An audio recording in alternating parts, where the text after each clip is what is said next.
Sir आपका नाम? मनोज कुमार, आपने एक्स जो शिकायत सरपंच। की थी, जी, क्या मामला था? मामला ये था भाई, सुरेश सनोब मस्तूराम बड़म्बा गांव में फसल व्यापार का काम करता था। मैं अपनी छोटी अपनी इसकी कुछ आड़त की दुकान भी थी, लेकिन ज़्यादातर गांव लोकल करता था ये गांव में। और ये पिछले साल लगभग 1 साल पहले भाई रात में गांव से गायब हो गया।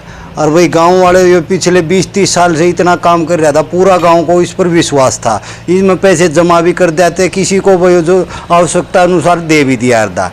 लेकिन जाने से पहले ये अपने तो लगभग कंट्रोल कर गया, पैसे निकाल गया था। लेकिन गांव वालों के करोड़ों रुपए भाई जिसकी लिमिटें नहीं, वो पैसे ही बाद में पता चला भाई इसके इतने, कुछ लोग बता भी नहीं रहे, जो अब आगे सामने आने लगे हैं। ये रात को निकल गया। 13/6/2022 को FIR दर्ज है इसके खिलाफ 273 नंबर। और पूरी मेहनत के पश्चात STF रोहतक ने इसको वही गिरफ्तार कर लिया। तो पुलिस ने वही गांव वालों का की नज़रों में बहुत अच्छा काम किया है। पुलिस का भी धन्यवाद। आज इनको कोर्ट में पेश करने जा रही है पुलिस, और इसको रिमांड पर लिया जाएगा। रिमांड पर लेने के बाद हम ये मान रहे हैं भाई रिकवरी का कोई सोर्स निकलेगा। ये पिछले साल जून के महीने में FIR दर्ज हुई थी, 273 नंबर FIR। ये बलम्बा गांव का सुरेश रहने वाला था। उसने गांव के लोगों के पैसे लेके और फरार हो गया था। उस संबंध में FIR दर्ज हुई थी। उसमें इसके तीनों ही, एक तो सुरेश और इसके दोनों लड़के रुपेश और बसंत, ये एक्यूज थे, जो इनके ऊपर दिसंबर तक ये डिस्ट्रिक्ट पुलिस के पास रही। उसके बाद वहाँ से ये हमारे पास STF में इन्वेस्टिगेशन के लिए आई थी। तब से इनके पीछे लगे हुए थे। तब ये अब इनको पकड़ा गया है।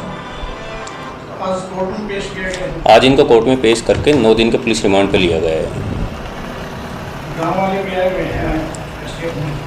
हाँ, गांव वाले जो भी इन्वेस्टिगेशन के रिलेटेड उनसे यही वो पूछा जा रहा है, किस तरह से, कैसे, किससे कितने, क्या जो भी सच्चाई है उस तरह से इसको देख के।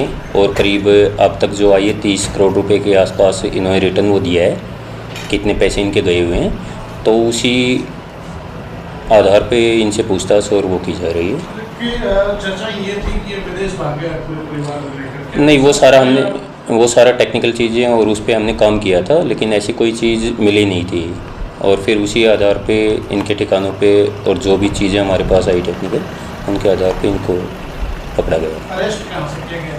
अभी ये बाहरी साउथ साइड में रह रहे थे, और फिर ये अभी आए थे बहादुर के पास, एक होटल में रुके हुए थे किसी कोर्ट वगैरह किसी बात करने के उसमें। तो फिर ये इन्फॉर्मेशन इनकी आई थी, तो उस आधार पे होटल से अरेस्ट किया गया था। लगभग 1 साल का काफी लंबा समय के आप लोग पीछे लगे हुए थे।